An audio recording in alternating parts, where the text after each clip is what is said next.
I have excellent cold open news for you. And by excellent, I mean I remembered something we forgot to talk about last week. Okay. Remember Alcoholic Ricky? Yes. I called him Crackhead Ricky. Yeah, you did. Okay. I can only do one thing at a time, apparently. So, Kurt, not cool there. Hang on. God, we're wasted the hotspot. Oh, my God. Listeners, we're on a limited clock tonight because Kurt's RV living. It's a good-looking vehicle, ain't it? Okay, here we go. Alcoholic Ricky. Do you remember the part when he's being interrogated and he asks the cop if he could just talk to him? And the other cop, and the cop's like, why? And he's like, you're nicer than him? I guess they were doing good cop, bad cop. Can I talk to just one of you guys? Why's that? I don't know. You just feel nicer. Now Sergeant Stoyer was with Ricky alone. I just love how, like, innocent and sincere Ricky is. He's like, well, you're nicer. Yeah, I get it, man. I'm Lester Holt.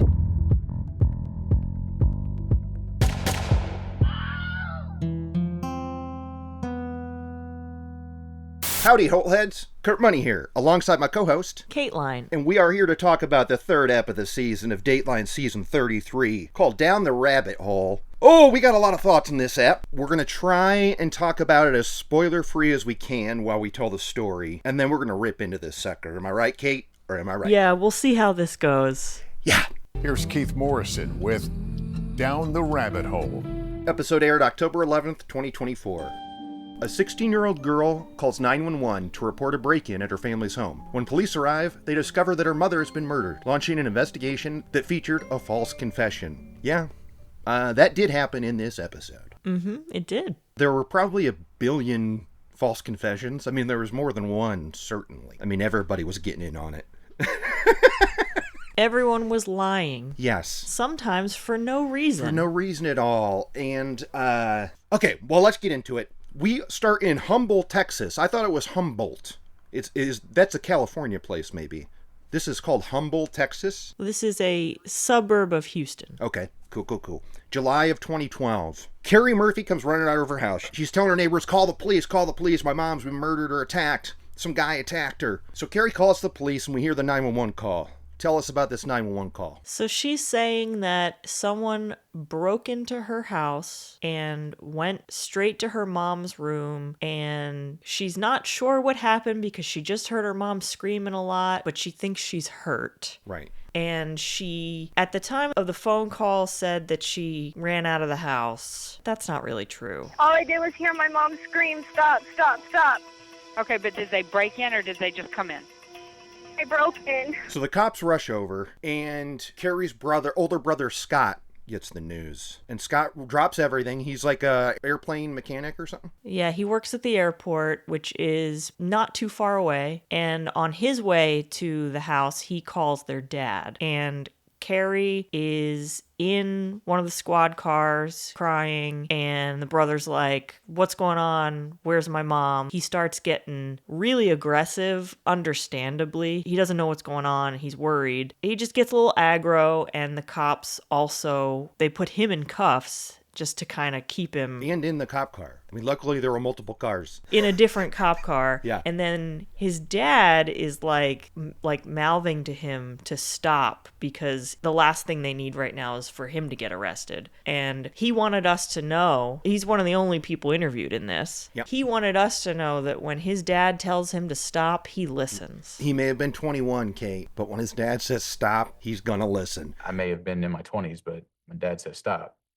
This reminds me of my boy Mark from Justice for Joy. Remember, he was thrown in the back of the EMT because he was flipping out. I was kicking and punching and trying to escape her grasp. A medic grabbed me and put me in the back of an ambulance. Mm-hmm. Now, this is definitely the highest a non-perpetrator has been arrested at this point in our show, right? Yes. The family member victim comes home, isn't told what's what, gets cuffed, put in the cop car. He's trying to kick out windows. Right. Like, he's really going nuts. I mean, he's admitting this, too. He's older now. This was 2012. At the time, I was very angry. I remember being in the back of the cop car. What'd you think of Scott? What'd you think of his beard? What'd you think about how they shaved the little top here, the Vampire's Peak thing? Did you have thoughts on Scott? I liked Scott. Considering everything that happened to him and his family, I think he's got a good head on his shoulders. While I don't love the aggression shown at the crime scene. Again, it's understandable. I don't know that I would react that way, but the cop said he found it to be understandable. He was hysterical, which I understood because if it was me, I probably would have felt the same way. His dad was able to talk the cops into uncuffing him, and he pulled him aside and he was like, "What's wrong with mom? Where's mom?" And he told him she didn't make it. No, wrong, Kate. First, he asked an important question, and this was the line that I've been dying to text you for 7 days now. Right. What did Don, the dad, ask of his son? He asked him if he had his big boy pants on. Oh my. Because the news he was about to tell him required the big boy pants. And my dad looked at me and he said, "Do you have your big boy pants on?" And I said, "Yes, sir." Wait, the fridge, people could hear this. I gotta turn the fridge off. I'm really sorry to interrupt. But remember that buzz I was telling you about? Hopefully I can turn it off. You can unplug it. Wait, are you still there? Yep. Maybe we continue. Okay. What do you think? Oh wait, no, look how dark I am. We gotta do the video. Hang on. What do you need the video for? For content. Remember? I put the picture over you and stuff. Everybody is still there. All right, it's off right now. Let's keep talking. Okay, so the dad says, "Do you have your big boy pants on?" And I'm kind of cracking up. He answers, "Yes, Dad, I'm wearing my big boy pants." And then he says, "Dad, I'm going to kill him." Doesn't know who he is, but whoever it is, he's going to kill him. And he says, "Son, there are some things you just don't say out loud." Right. And now Don is full of wisdom on this night. Well, right? He's got he doesn't want hand. his son saying he's going to kill somebody in front of like 20 cops. Right. Yeah, that's true. But we spend a lot of time with Don here, and it might be the last. Don disappears from the picture of the up for a while, and we find out why later. But I thought that Dateline, considering the content of this episode, I think they did a good job they did the best they could with trying to make us question who could have done this, because there were a lot of people they chose not to interview. Yeah. And I think had they interviewed even one more person, it wouldn't have allowed us to consider multiple suspects. We would have been like, oh, well, Keith interviewed that person, so that means it's not that person. But the fact that he left out everybody, it kind of made it, even though this was pretty clear from the beginning, they did what they could to make us question. So my thing with Don is that I am unclear on whether his name is Don or Dawn, because everyone said Dawn. Dawn. That's funny. Even Keith. Really? Keith said Dawn. Scott called their dad Don, who was also working nights. Now, have we looked him up to make sure it's Don? No, I will double check. Okay, here's the bad news for me. That noise is back. I don't know how to stop it, so I'll just dub this later, like you did for episode 2. Oh, that was supposed to be mentioned in the Lesties, but we didn't bring it up. That was going to be one of our Kurt Professionals. That was more of a Kate Professional. Anyway, okay, here we go. Sorry, you got something to say? Are you going to look it up? Oh, yeah. Because I don't know that I've ever heard of a man being named Don, but that is how they were saying it. Husband, Texas, Don, D-O-N. I found their obit in the Houston Chronicle. D-O-N. Okay. So, Don... So they were all just saying it weird. Right. And at this point, Don sounds like he has a good head on his shoulders, but what's the last thing we hear Don does at the crime scene? The last thing he does at the crime scene... He picks up a piece of chalk and writes, "I'm sorry." Remember this? Did he do that at the crime scene? Yeah. I thought he did that, like, months later. Well, when he and Scott were just standing outside? No, I'm pretty sure it was outside of the crime scene. Future Kurt, confirm or deny. There is a point where Don wrote, "I'm sorry" in chalk. I feel like they wouldn't tell us that. Actually, based on the content of this episode, maybe they would tell us that if it didn't happen at the crime scene. I'm pretty positive he did it that night. So... Because they told us like an hour in. That he wrote sorry? No, that was... Yeah. That came later. Nah. Didn't? Yep. Nope. Cateline, Guess what? You're going to get so busted by current Kurt right now and future Kurt. You're going to get your ass busted, dog. Bet. Future Kurt here with bummer news for current Kurt. You're wrong, son. The good news for current Kurt is that Kate, it did not happen an hour in. It happened 25 minutes in. So you were more than doubly wrong on the timeline of Don's chalk. I'm sorry. But Kateline is dead on that he did it like way after. Scott remembers well after they left the sheriff's office. My dad, just by himself, he picked up a piece of sidewalk chalk and he just started to write on the ground by himself, and in just big letters, it said, "I'm sorry." Anyway, I'm going to be back in this app because Kurt is really running his mouth this app. Okay, so I'm going to be back. He loses most of them tonight, folks. Okay? And he lost this one. Kateline, you are correct. He did not do that at the crime scene. Okay, alright. So, poor Carrie Murphy, the daughter, is taken downtown, and they got her in the interrogation room, and she starts spilling. She tells us a number of stories about what happened. Time out. I almost forgot because it happened so early. We got a BYB. B-roll. You busted. Because the crime scene unit vehicle that they shot for that, the font looks straight up Blade Runner. It says crime scene unit on the back of like a van or something. It's clearly a B-roll shot, but it's written in the straight up Blade Runner font, which is funny to me. So anyway, BYB, done. Busted. What do you think, Kate? Was that a good BYB? I didn't catch it. Okay. I'm looking at the still of it, and I'm going to get good enough at this where I'm going to pop it on screen for you to see in the moment. Oh. But until that happens, what's the first story Carrie tells to the detective? She's in there crying, right? She's upset.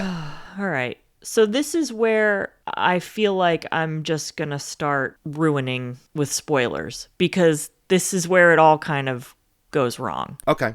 Yeah, okay. All right. I mean, this episode is pretty open and shut, so we're like literally almost at the end already. Yeah, that's true. But that's fine. Okay. That's how it is. I was thinking that for when we have good episodes of Dateline, this is already a killer ILH. We already know that. Yeah. It's already a killer ep. Just because it's a bad Dateline doesn't mean it's a bad pod ep, y'all. Exactly.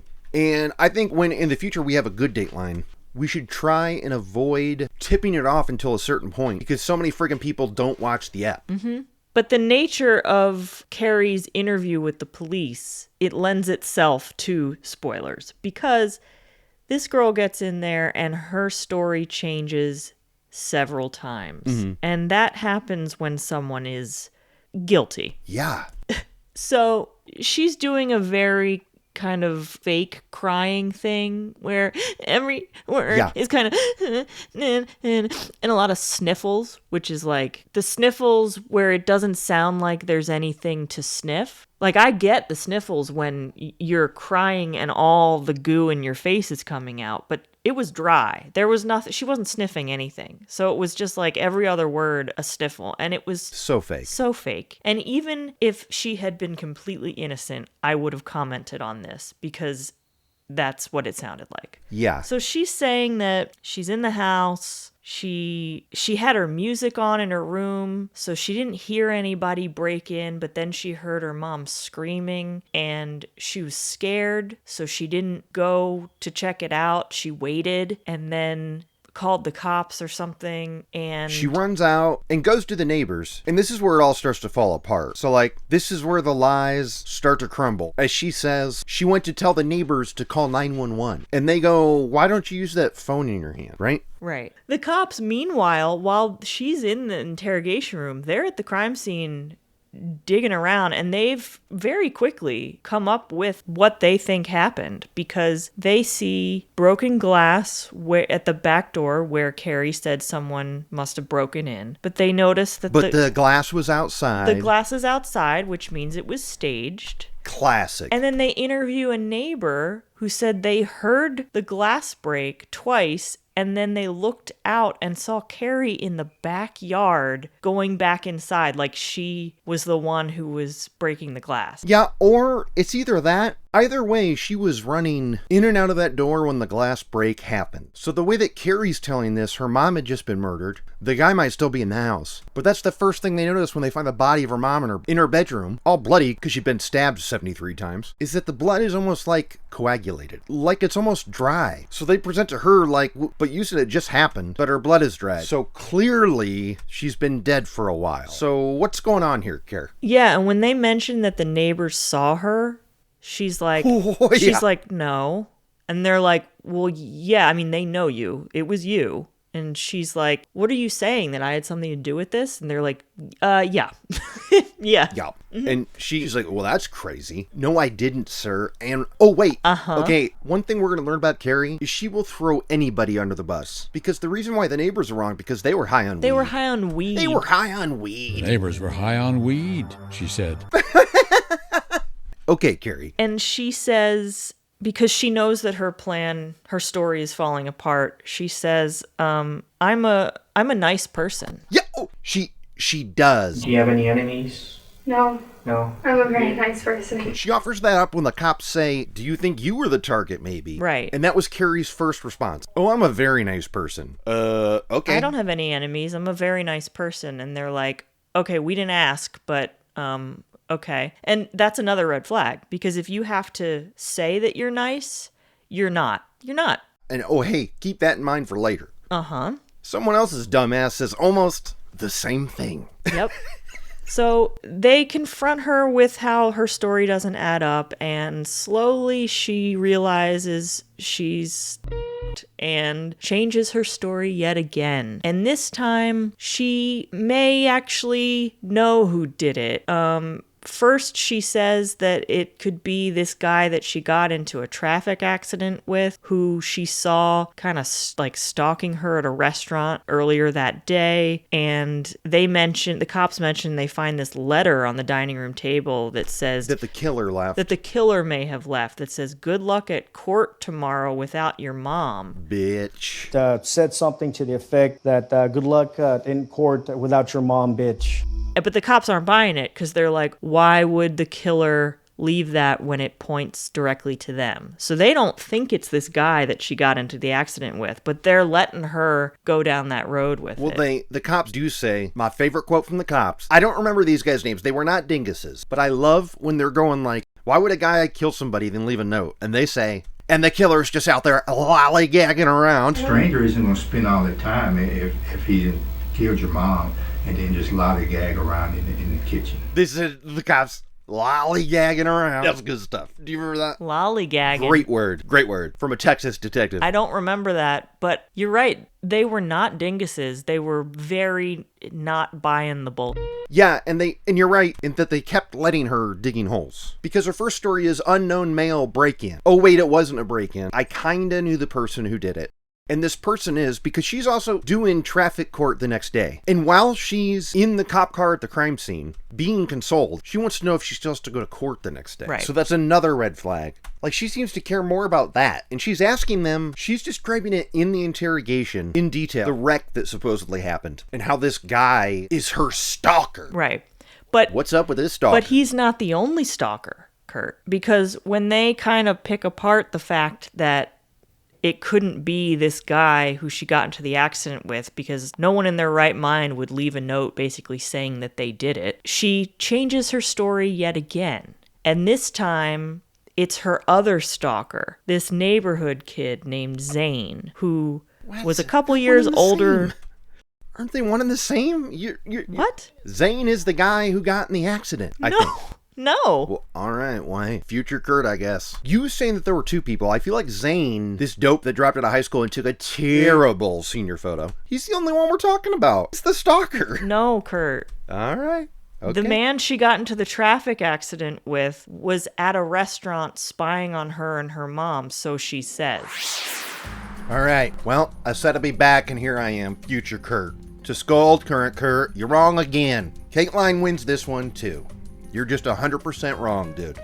Okay, back to the show.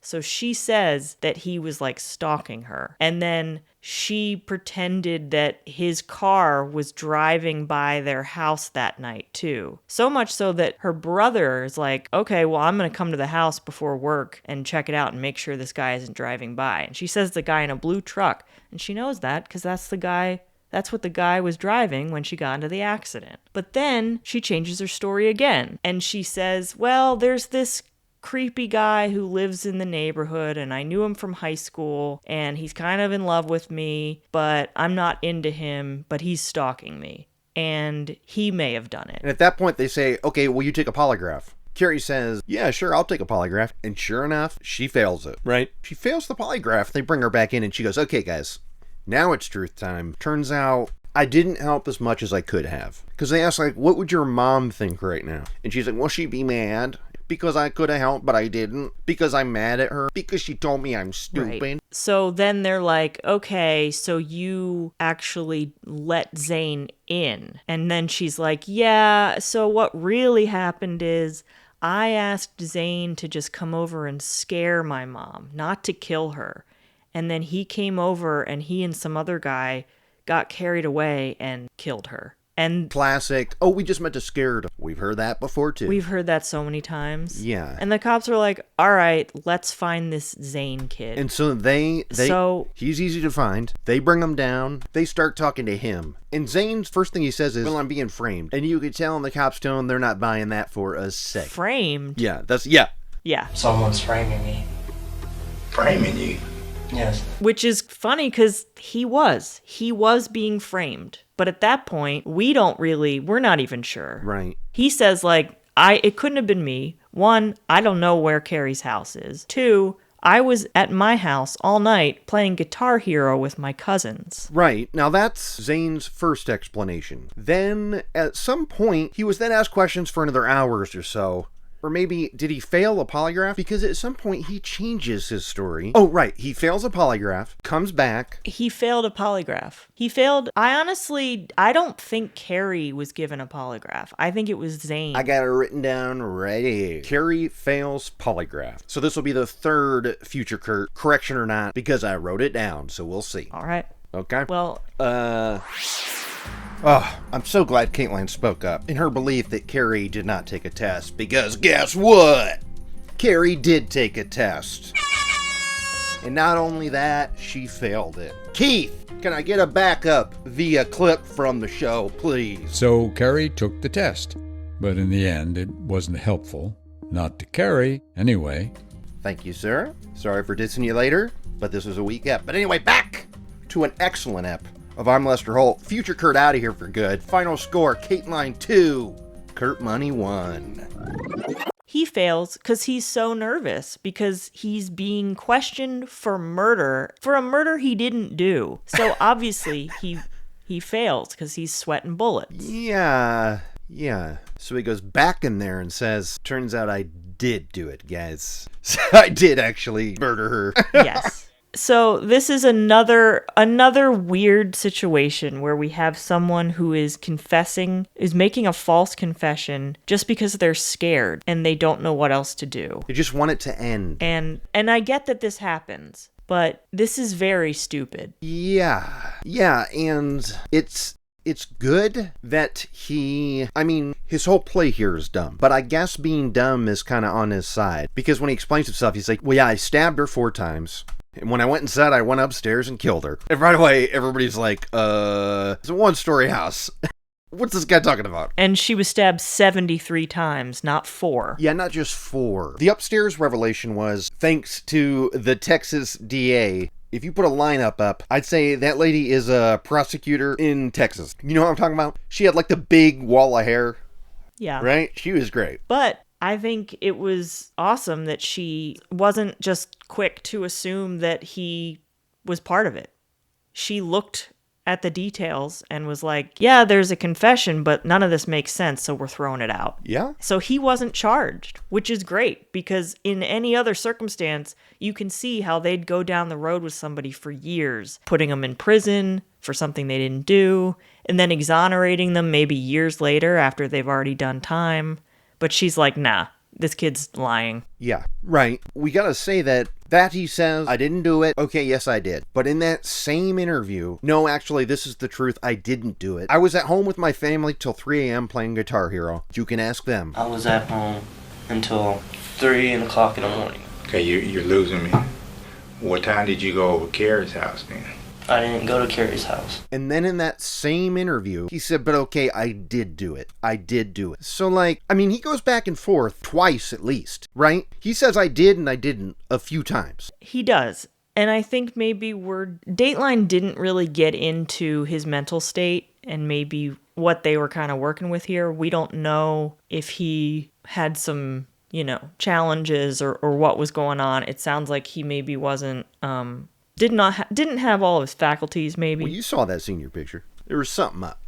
Well, either way. No one was letting him go home, especially when, minutes later, he was back to saying he did kill Carrie's mom. They bring Carrie back in and she says she retracts the story. She didn't tell Zane to do anything. Here's what happens is, now is when we talk about the relationship of Don and Marianne, and also the fact that Marianne had an affair. Now, I would like to talk for a hot second about how frustrated I am that they even bothered with this. I know they gotta fill the time, but Kate, I wanted to say the next episode, we should not watch the cold open. But the beginning of it gives it away too with the Romeo and Juliet bullshit and the calls from jail. My question to you is, how are we supposed to believe anyone but Carrie did this murder? The way that the show is set up. I know. They were young and foolish and drawn to their phones like moths to a flame. I just want to live my life the way I want to live it. Is that what bugged you? I mean, that was my first thing.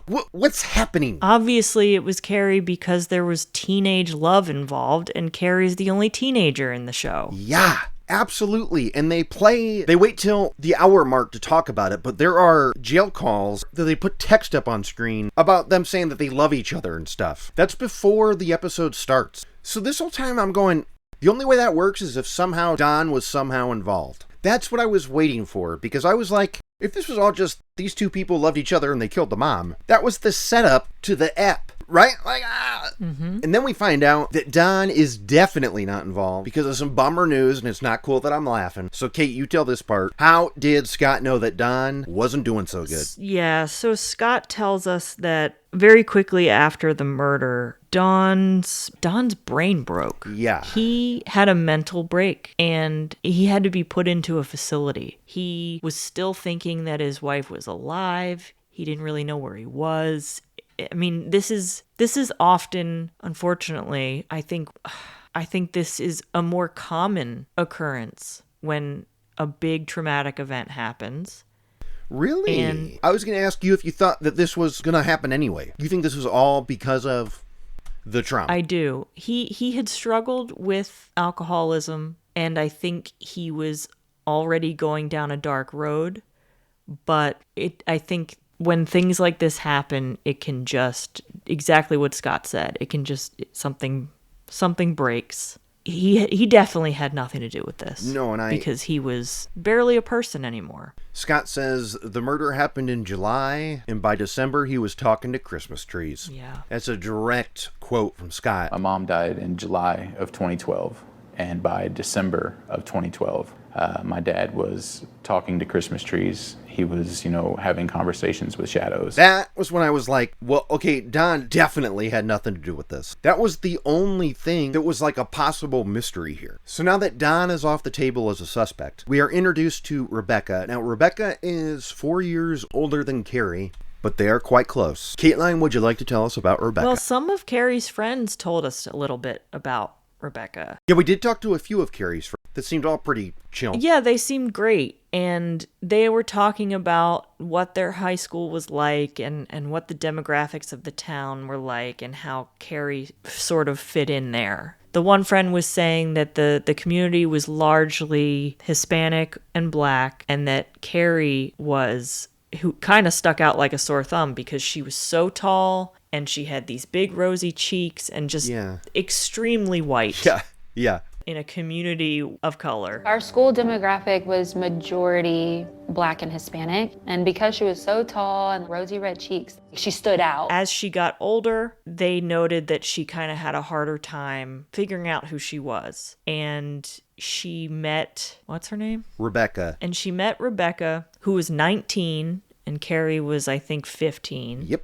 And they started hanging out, and the friends were kind of knew about Rebecca, and people would say to them like, oh, Carrie is hanging out with Rebecca. that's interesting. And they're like, yeah, they're hanging out. And people were like, okay, well, she should be careful. Like, I guess Rebecca had this reputation. I didn't know what that rep was, though, and I wonder, because Carrie and Rebecca fall madly in love, and they are in love with each other. That's the Romeo and Juliet of this. And at that point in the story, I'm going, yeah, is that why they were suspicious of Rebecca? Right. It might have just been some slight homophobia. Like, oh, well, she's a known lesbian. Watch out. Although, I mean, look, we can't. The friends say that Marianne, the mom, her problem with it was that she was older. Yes. So we find out that Marianne didn't like this relationship, and because she knew it was technically statutory rape. This girl's 19 and Carrie's 15. And it was not because they were two girls. It was because it was illegal. And I guess she had threatened to turn her in. Yeah, and Marianne had taken Carrie's phone, and on that phone were like some sexy pics, because they caught them in the shower together, like they were being intimate, and there were pictures on this phone that would prove it, that Rebecca had been with a child, right? That it was statutory. Yeah. But their love was pretty intense, and this was the lowest point for old KM in the ep, was the fact that this gem made it into the edit. Oh yeah, okay, so the intensity at that age is pretty intense. And then Scott says, you hit the nail on the head there. Oh. The intensity of that first love at that age is, well, intense. I mean, you hit the nail on the head there. The intensity is intense. And he hit the nail on the head there.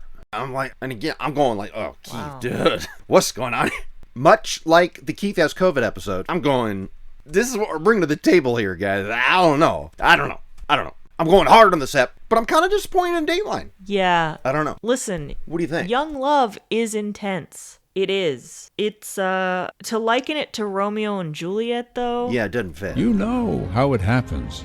So did Shakespeare. I have problems with Romeo and Juliet to begin story with. in Jen. I don't like referencing it. Yeah, I think people forget what it's actually about, and it's not like this true passionate love story. It's like a tragic miscommunication.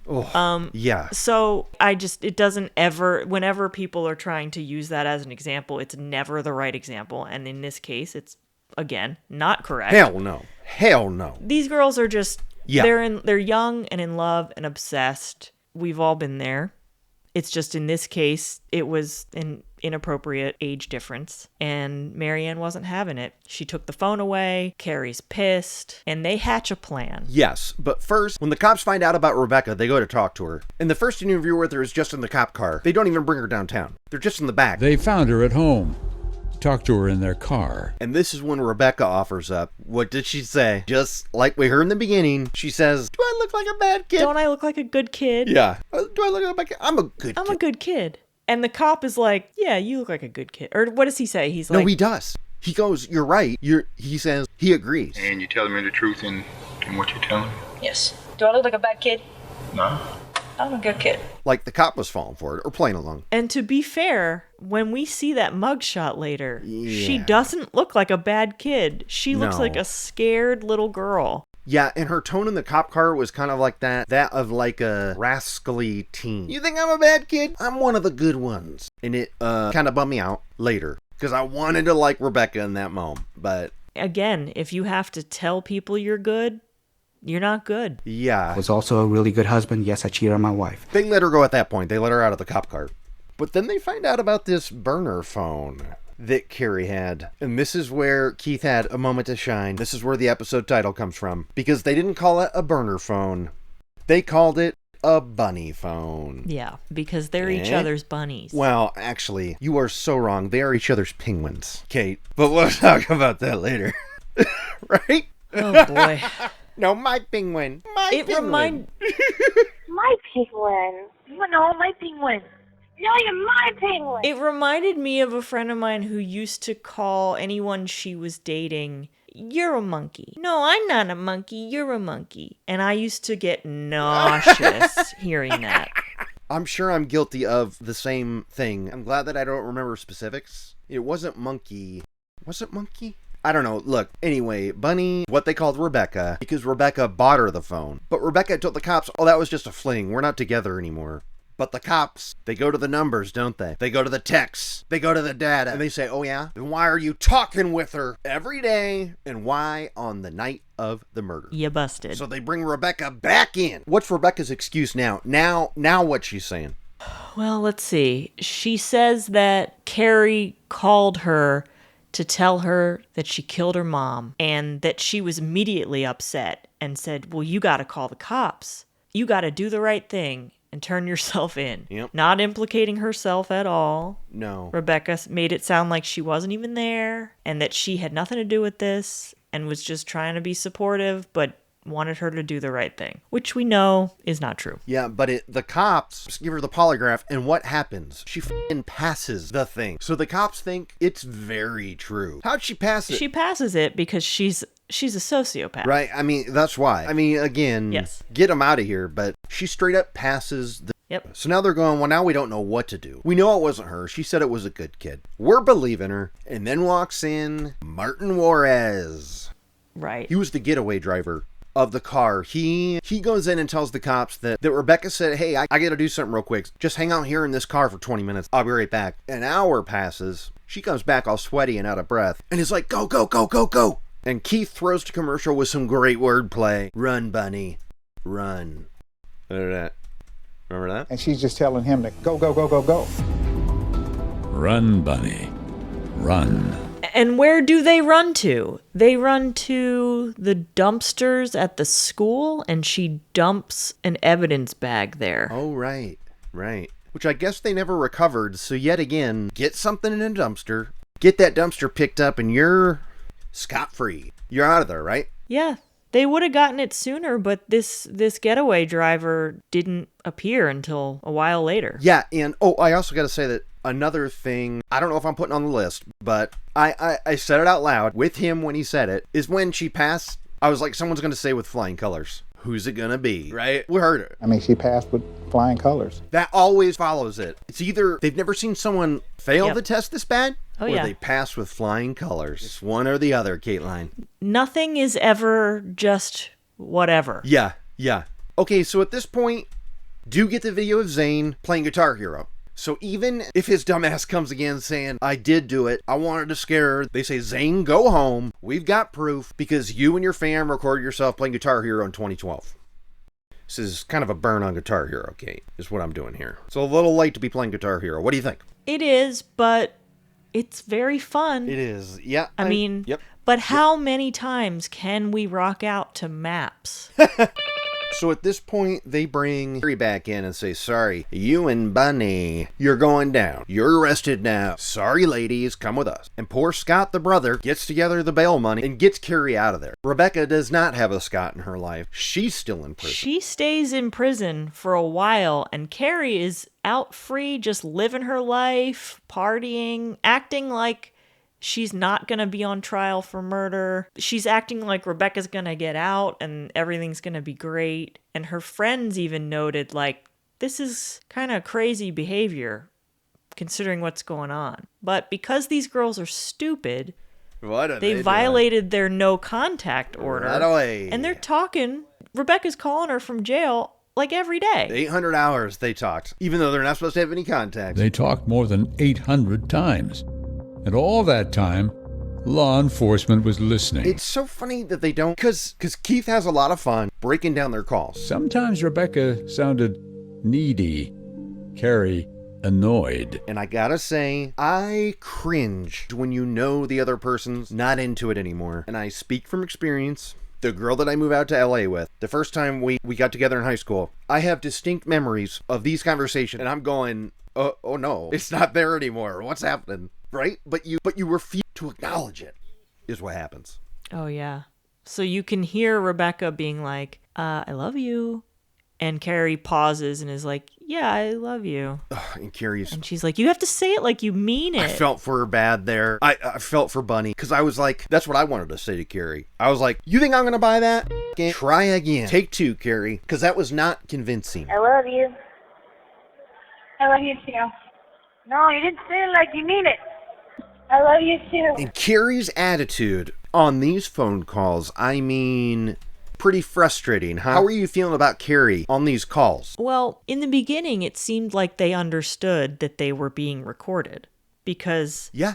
Rebecca would start to say something and Carrie would be like, well, hang on, don't... She goes, I love you, but... Like, don't say too much. I love you, but you're going to need to stop talking. But then as the months went on, they start getting a little loosey-goosey with it. And yeah, real loosey-goosey. Basically, it's implied that while Rebecca was stabbing Carrie's mom, Carrie was watching from the door. Yeah, which Carrie offers up as like a slam in the face to Rebecca. Because they get in a fight on the phone because Rebecca wanted to be included on the homecoming conversation.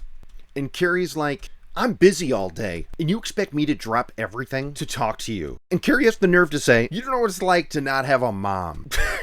It's like, what are you talking about? You don't have a mom because you didn't want one, Carrie. Oh my God.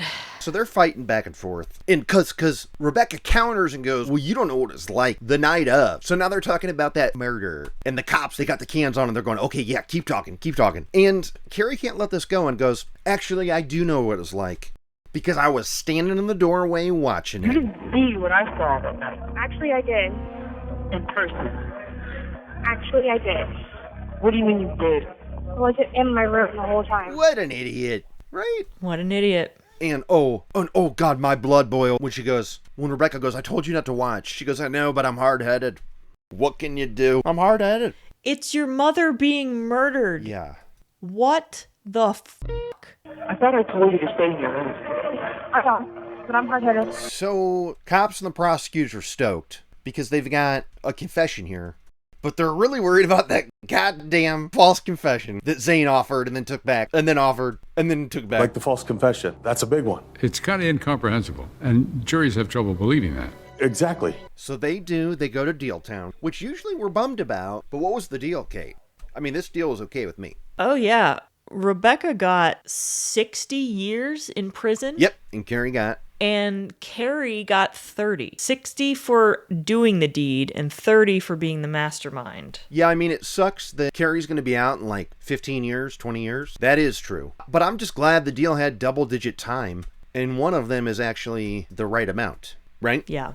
Mm-hmm. And Scott... He was like, yeah, I don't really see Carrie unless it's necessary. If something big happens and I gotta let her know. But for the most part, he's on his own. His mom's gone.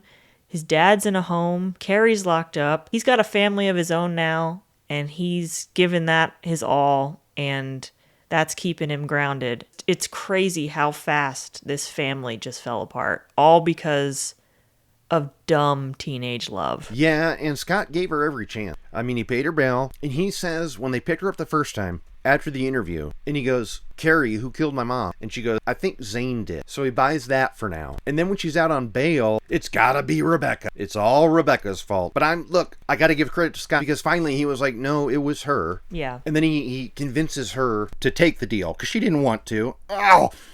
Carrie makes me angry, Kate. Carrie makes me angry. I'm not as mad at Rebecca, even though she did the stabbing. I don't know. Maybe it was that thing about how she said she was a good kid, and I'm still buying it. But it's funny that Marianne was so concerned about Rebecca being the bad influence on her daughter when it kind of sounds like it was maybe the other way around. Yeah. Her friends and Scott talked about how Rebecca she became really dark. Her clothing, her makeup, her attitude, she changed. And Rebecca didn't. Rebecca was still kind of the same girl. Yeah, but you know what? Carrie's school friends that are interviewed, they did say that she was like a bossy kid, too. Like, I feel like Carrie is playing this weakling, but I feel like she's always been hard-headed. Okay? Right. She, ever since they were little, she was in charge. And it feels like she was running the show, and Rebecca just kind of got caught in her web. Yeah, and Rebecca now, because here's the thing is that I think Martin, the guy who was the getaway driver, and Rebecca both talked to Dateline, but they didn't record it, because Rebecca told Dateline that she was manipulated and drugs and all this stuff. So they did talk to her, but no jailhouse interview. All right, so they're in jail. Scott's living his life. He's got a fam. Unfortunately, Don, I mean, he's still with us, but he's been in a home and stuff. Yeah. That's really sad. Let's go to those lists. Kate's unnamed list. All right, Kurt. At one point during Carrie's interrogation, she does stop herself and say, "I'm sorry." But it's not exactly what I'm looking for. Because one, the tears weren't real. And two, it wasn't an interview with the Dateline host. Yeah, I didn't even flag that one. So but I'm gonna throw a curveball at you, Kurt. Uh-oh. I'm gonna add something to my list. Okay, let's have it. This is a category that I'm gonna call dem kids.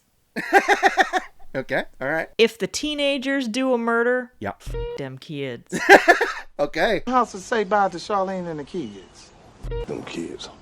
The kids? Yeah. That's good. So that was definitely a them kids. Yes, this is like just psychotic, underdeveloped teenage brain madness that is the most terrifying. We've seen it so many times. It's just... Yes. There's no reason for it. There's no rationale. It's so scary. And I've always said that if I'm walking down the street at night alone and there's like a group of men coming towards me, I don't love it. But if there's a group of teenagers coming towards me, I'm even more scared. Really? Yes. Yeah. Because those brains aren't fully there yet. And I don't know if they're going to jump me, humiliate me, laugh at me, attack me. I don't know. Yeah. It's like the New York homicide episode about the two kids that were drinking in the park and killed that homeless guy and tore his insides out so his body wouldn't float to the top of the water. And both those kids look normal, or normal, quote unquote. But kids are capable of anything, is what we're trying to say. That's what ILH believes. Yes. And that's not to say that adults aren't scary murderers either. I think adults, you smell coming more often. I feel the shock factor with the kids is through the roof. Exactly. Which is what I mean by if a group of men are approaching me. Yeah. You know what that could be. But the teenagers, you got a big question mark. You don't know what's happening or what they're thinking. And it's them kids. Yep, them kids. The kids? Yeah. That's good. That's a great addition. I mean, that kind of sounds like a segment to me, but if you want to leave it on the list, that's cool. I gotta say, we don't know if this is a small town, but something small townish did happen in that the cop who was called to the crime scene had been called to that house before. Yes. For domestic disturbance to get Rebecca out of there. So, I mean, I don't know if that makes it a small town, but... They said Houston suburb, so Houston's one of the biggest cities in the country, so I don't really think so. Keith also said puzzle. Okay. Keith said puzzle. What a puzzle that one was. Wait, is that on my list? Yeah! Of course it is! Dude, my list is getting so long I don't even remember all the things that are on it. Puzzle is perhaps more known for me insisting it's on your list and that it happened, and because also you don't often catch it. That's gonna be the list item that you catch for me. Absolutely. And hey, real talk, I didn't hear it the first time either. So, okay, on to Kurt's Kick-Ass List. Kick-Ass List. One item. Old Scott says Lifetime movie. And he's talking about the jailhouse calls, about how like these dummies just kept yapping. They thought they were living a Lifetime movie and they were going to move in together and stuff. And I said, Scott, right on. Welcome to the list, bud. They spoke on the phone for almost 14 months. They were playing out a Lifetime movie. Welcome to the list. Delusional. All right, well, I mean, as much as we hated this ep, we did kind of talk longer than I expected. Listen, but I need to. I think we should clarify for our listeners that we were texting for the last couple days about how many things we wanted to talk about regarding this episode, even though we both didn't like this episode. It's true. So again, even if it's a stinker, that doesn't mean we don't have a lot to say. Yeah, I'm just a little worried, Kate. We're 3 in, and the last one was okay. I'm trying to think if I remember news about them, like there being a different showrunner or something. Should I not be worried that much? Because I'm sitting here going, what? I mean, I just need a banger soon is all I'm saying. I don't mean to call out our show here. And if it's the same producers and stuff and the same showrunner, I feel bad. But I'm just, I need a banger soon. Okay? You know what? Maybe we need a Murph Dog app. Oh my God! Oh, I pray that the first Murph Dog of the season is a straight up banger. I think that would be perfect. Okay? Yep. And on that note, I'm Kurt Money. I'm Kateline. I'm Lester Holt. For all of us, I'm Lester Holt. Good night. No, you're my penguin.